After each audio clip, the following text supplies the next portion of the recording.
Olá, malta do Kuduro. Então, acabei agora de fazer upload para o YouTube da outra sessão. Então, dando continuidade àquilo que nós estávamos a falar há pouco, tínhamos falado sobre os sistemas numéricos binário e hexadecimal, sobretudo, como era fácil converter um para o outro. Portanto, se eu quiser converter uma palavra binária para hexadecimal, basta dar-lhe uma paridade de número de bits semelhante àquilo que seria a sua representável no hexadecimal. Ou seja, se eu tiver, por exemplo, 5 bits, dou-lhe 8 bits, ok? Que é para desses 8 bits, ponho os zeros à esquerda, populo com zeros à esquerda os bits que eu adicionei, e passa a ter 8 bits, e agora consigo representar através de dois dígitos hexadecimais. Ok? Significa que se eu tenho aqui 8 bits, portanto, 1, 2, 3, 4, 5, 6, 7, tenho aqui estes 8 bits, o que significa que isto é a representação de um byte, que são 8 bits. Então, eu consigo, vamos pôr aqui um número qualquer, por exemplo, este número aqui, consigo representar isto desta forma. Divido estes 8 bits em dois números de 4 bits. Porquê 4 bits? Porque 2 elevado a 4 é igual a 16, portanto, a base 16, não é? Nesta representação. Este vai ser o meu 7 e este vai ser o meu 2. Portanto, em base binária, eu represento este número desta forma. Em base hexadecimal, este número é representado em 2,7. Tipicamente, para eu dizer que isto é um hexadecimal, na verdade representaria desta forma: 0 vezes 2,7. Ok? Este 0 vezes 2,7 dá uma representação hexadecimal deste número. Portanto, isto é equivalente a dizer 27,16 cá em baixo. É o equivalente a dizer isso. Ok, então, destas duas formas que eu tenho para representar números, é-me conveniente, sobretudo, quando eu falo em endereços de memória, representá-los em hexadecimais, porque quer dizer, endereços de memória estamos a falar ao nível dos gigabytes, dos terabytes, e portanto, se calhar é mais conveniente ter mais símbolos para representar números. E significa também que se eu tenho aqui uma memória com vários bytes adjacentes, 1, 2, 3, 4, 5, 6, 7, e portanto tenho aqui estes bytes todos uns ao lado dos outros. Eu tenho de poder mencionar cada um destes números. E cada um destes números tem dois, ou seja, pode ser um número entre 0 e 2 elevado a 8 menos 1. Portanto, este aqui é o meu intervalo, se quiserem, não sei como representar isto, mas pronto, é este intervalo aqui. De 0 a 2 elevado a 8 menos 1. Menos 1 porque o 0 faz parte dos 2 elevado a 8 simples que eu posso representar. Agora reparem no seguinte: eu tenho que poder enumerar ou enunciar cada um destes bytes, onde está localizado cada um destes números. Eu neste momento consigo representar estes números todos, mas a questão é que estes números estão cada um deles num endereço. Então, ou seja, eu, a nível computacional, e os computadores modernos, sobretudo, não deixam fazer isto, não permitem fazer isto. Muitos dos registers que fazem parte dos microcontroladores também não permitem fazer isto, que é, eu não posso chegar especificamente a este bit e dizer, eu quero o elemento deste bit. Eu quero qualquer que seja o valor do placeholder que está aqui. Eu não consigo fazer isto. O que é que eu consigo fazer? Eu consigo chegar a este byte específico e consigo perguntar-lhe qual é o número que aqui está neste byte específico. Porquê que isto acontece? Porque o número de bytes menor que eu consigo obter a partir da minha alocação de memória, que eu consigo fazer, por exemplo, em C ou C++, é size of char.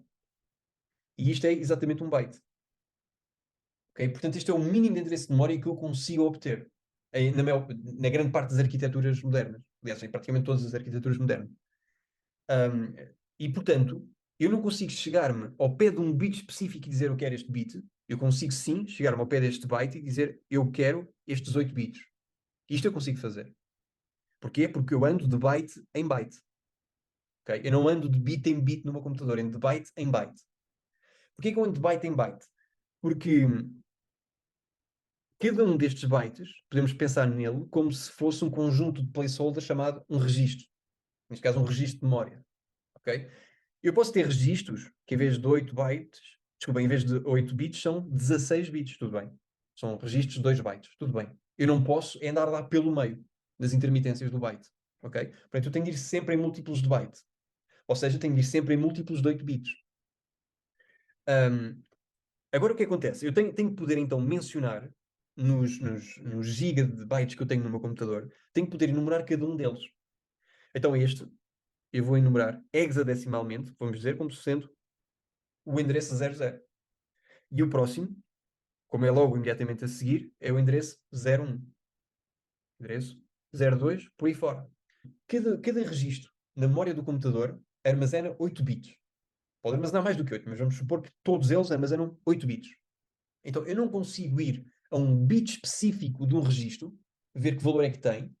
Eu consigo dizer qual é o endereço deste registro e qual é o valor que está dentro desse endereço. Ok? Portanto, eu neste momento, o que é que eu estou a fazer? O que é o endereço de memória? É, no fundo, a posição do registro na memória. O que é o registro? É o placeholder para 8 bits. Ok? É isto que significa, no fundo, aceder a um endereço de memória. Eu estou a aceder à posição do registro que armazena 8 bits na minha memória. E, portanto, eu posso pensar na minha memória do computador como sendo aqui um long array de vários bits, em que eu não consigo aceder individualmente a um bit, eu consigo sim aceder de 8 em 8, portanto, 0 vezes A1, por exemplo, é mais à frente, muito mais à frente que os outros, não é? Agora, 0 vezes A2, 0 vezes A3 e por aí fora, continua aí. O que é o registro aqui? O registro são estes 8 bits. Espero ter mesmo desenhado 8 bits aqui, mas pronto.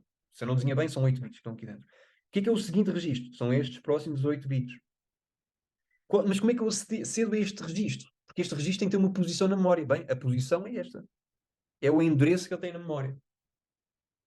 Portanto, quando eu vou buscar endereço de memória, eu na verdade estou a ver qual é a posição daquele registro na memória. Que a posição é única. A posição de cada registro na memória é única. É singular. E, portanto, quando eu quero aceder a um endereço da memória, esse endereço tem de ser único necessariamente. Ok? Que é a posição desse registro na memória. Ok, mas então o que é o placeholder do bit, tipo na prática? O que é mesmo isto eletronicamente? Bem, era preciso estar aqui a deduzir o latch. Aliás, antes do latch era preciso estar a deduzir aqui portas lógicas. De portas lógicas, estar a falar de tabelas de verdade para latches. Para latches tinha de os estar a corrigir para eles se tornarem flip-flops com master-slave, com uma lógica master-slave. E ainda desses flip-flops, tenho de buscar especificamente o flip-flop do tipo D. Agora o que é que eu vou fazer? Vou passar tudo isto à frente. E no fundo vou dar-vos a literatura para vocês verem este. Ou então podemos combinar pessoalmente, ou quando tivermos mais tempo, e eu consigo derivar isso tudo desde o zero até chegarmos ao flip-flop tipo T, tipo D. Ok? Podemos fazer isso, mas agora não vou fazer para o vídeo não se alongar ainda mais. Então, o que é cada um destes placeholders de bits? De bits. Portanto, cada um destes. Bem, isto é o que se vai chamar um flip-flop FF do tipo D, que significa o quê? Significa que eu vou receber aqui um dígito e vou emitir aqui um outro dígito. Ok? Portanto, ou seja, por exemplo, se tiver aqui um 1, isto vai ficar um também, independentemente do valor que lá estava antes. Se aparecer agora aqui um 0, este 1 vai transformar-se 0. Então, ou seja, é no fundo um follow-up, não é? Ou seja, qualquer que seja o número que apareça aqui, vai aparecer seguidamente aqui. Ok? Este é um flip-flop do tipo D. Obviamente ele não se fica por aqui, não é? Há aqui mais questões a serem pensadas. Porque isto tem que ser uma memória. E, portanto, eu tenho de poder, independentemente do valor que aqui está, armazenar o valor que lá estava anteriormente. Ou seja, neste momento está aqui um 0, eu tenho de poder agora, mesmo transformando isto em 1, mediante a minha conveniência, este aqui manter-se a 0. Isso é que significa ser uma memória, não é? E ele registra aqui este valor. E eu consigo fazer isto se eu adicionar aqui um sincronismo. Então, eu posso pensar aqui num relógio, que no fundo vai ser um cristal, e quem fizer as montagens experimentais vai mesmo montar este cristal, vai ser um oscilador, pode ser de 12 Hz, pode ser de 16 Hz, pronto, depois temos vários. Mas o clock vai ser isto. Portanto, vai ter uma frequência fixa, ok? Isto vai ser o meu clock. E isto vai ser o meu D. Portanto, isto aqui é o meu clock. Este aqui é o meu D. Vamos dizer que o meu D vem daqui, depois eu mudo para 1. Portanto, aqui é 0, aqui é 1.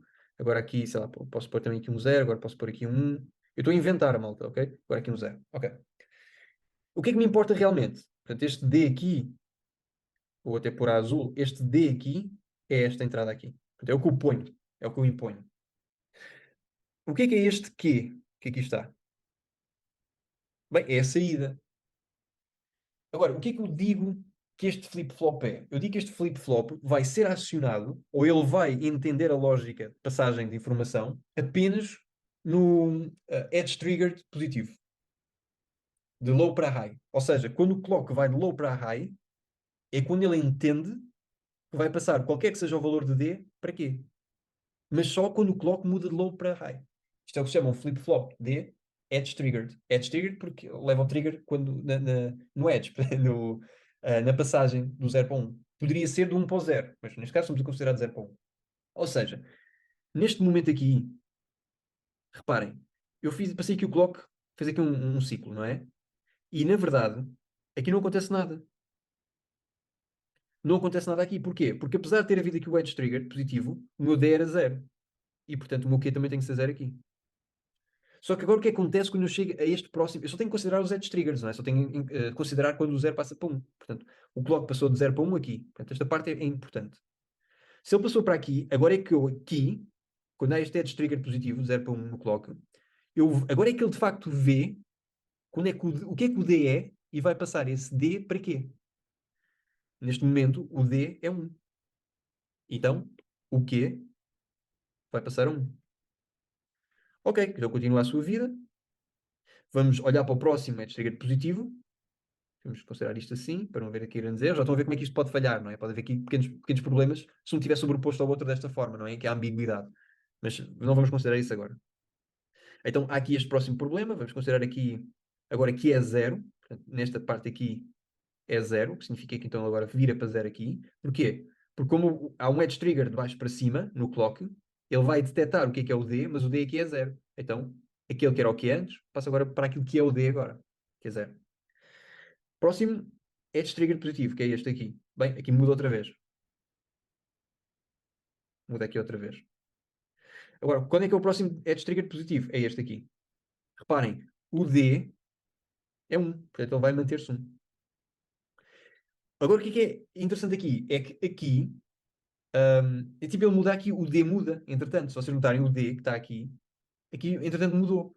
Só que não teve qualquer efeito no Q, porque não foi na parte do edge trigger positivo. Não foi do low para o high do clock. Portanto, o flip-flop tipo D edge trigger positivo, que é a maior parte dos casos que nós vamos trabalhar, ele só muda efetivamente o estado da sua saída quando o clock passa de low para high. Só nesse caso. Ok? Eu agora posso configurar este flip-flop a funcionar, a operar de forma diferente. Por exemplo, posso fazê-lo operar de forma assíncrona, em que não depende do valor do clock. Posso fazê-lo operar com o edge trigger negativo, portanto, quando passa de high para low. Portanto, tudo isto é configurável, em princípio.